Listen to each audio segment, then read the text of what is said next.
Perkenalkan, nama saya Nur Asifa dari Fakultas Ekonomi, Program Studi Akuntansi Terapan kelas B. Di sini saya akan menjelaskan ANOVA. ANOVA merupakan singkatan dari Analysis of Ratio, merupakan prosedur uji statistik yang mirip dengan tes. Namun, kelebihan dari ANOVA adalah dapat menguji perbedaan dari dua kelompok analisis statistik yang menguji perbedaan rata antar grup. Grup di sini bisa berarti kelompok atau jenis perlakuan. ANOVA ditemukan dan diperkenalkan oleh seorang ahli statistik yang bernama Ronald Fisher. ANOVA merupakan singkatan dari Analysis of Variance. Adapun di sini macam-macam ANOVA. ANOVA ada dua jenis. Yang pertama, ANOVA satu arah dan juga ANOVA dua arah. Adapun yang dimaksud dengan ANOVA satu arah, ANOVA satu arah berfungsi menganalisis data yang hanya memiliki satu variabel bebas atau karena satu faktor. Yang kedua, ANOVA dua arah. Adapun ANOVA dua arah menganalisis data yang memiliki dua variabel bebas atau memiliki faktor kedua yang memengaruhi kondisi populasi. Kenapa kita harus menggunakan ANOVA dua arah? ANOVA dua arah ini digunakan bila sumber keragaman yang terjadi tidak hanya karena satu faktor atau perlakuan. Faktor lain yang mungkin menjadi sumber keragaman respon juga harus diperhatikan. Faktor lain ini bisa berupa perlakuan yang sudah terkondisikan. Mengapa menggunakan ANOVA satu arah? Tujuan dari ANOVA satu arah adalah untuk mengetahui pengaruh atau efek terhadap variabel dependen yang disebabkan oleh suatu faktor yang terdiri dari beberapa level faktor yang jumlahnya berhingga. Sebutkan langkah-langkah pengujian ANOVA satu arah.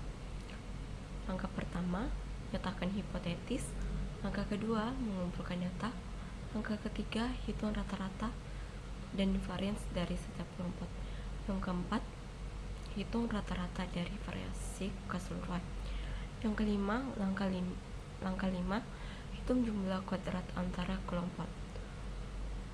Jadi di sini ANOVA itu biasa disebut dengan on the way dan two way ANOVA. On the way ANOVA digunakan untuk menguji hipotesis komparatif rata-rata sampel bila pada setiap sampel hanya terlihat di atas satu kategori, sedangkan two way ANOVA digunakan untuk menguji hipotesis komparatif atau rata-rata kas sampel bila peneliti melakukan kategorisasi terhadap sampel. Bagaimana sih prinsip ANOVA? Jadi, prinsip ANOVA adalah melakukan analisis variabilitas data menjadi dua sumber variasi, yaitu variasi di dalam kelompok atau biasa disebut dengan within, dan variasi antar kelompok atau biasa disebut dengan between. Bila variasi within dan between sama, biasa disebut dengan nilai perbandingan kedua variabel mendekati angka 1. Berarti nilai mean yang dibandingkan tidak ada perbedaan. Uji ANOVA harus homogen. Ya, uji ANOVA harus memenuhi uji persyaratan atau uji asumsi dasar bahwa sampel data yang digunakan harus berasal dari populasi yang homogen. Uji ANOVA pada penelitian ini bertujuan untuk mengetahui hubungan kadar hormon FSH atau biasa disebut dengan sebelum dan sesudah ortoprolantis. Adapun syarat yang harus dipenuhi oleh uji ANOVA, yang pertama, data berdistribusi normal karena pengujiannya menggunakan uji F. Yang kedua, variansi atau ragamnya homogen dikenal sebagai homogesitas karena hanya digunakan satu penduga estimate untuk varians dalam. Di sini adapun yang dimaksud dengan uji F. Uji F itu uji yang dilakukan untuk menentukan suatu sampel yang digunakan untuk di materi ANOVA.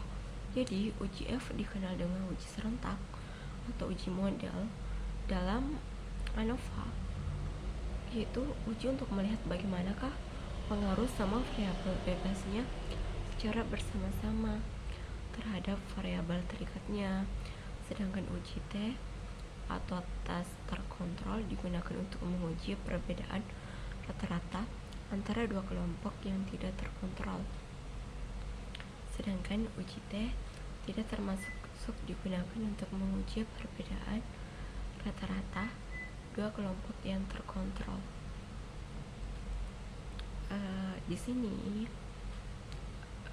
untuk melakukan pengujian T dapat digunakan dengan rumus sebagai berikut: TBN dalam kurun SBN, di mana T sama dengan mengikuti fungsi T dengan derajat kebebasan.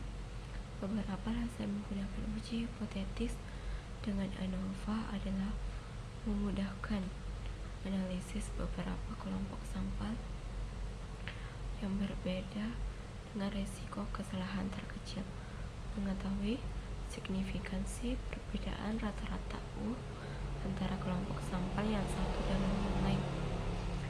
Sekian dari materi yang saya sampaikan, lebih kurangnya mohon dimaafkan. Assalamualaikum warahmatullahi wabarakatuh. Terima kasih.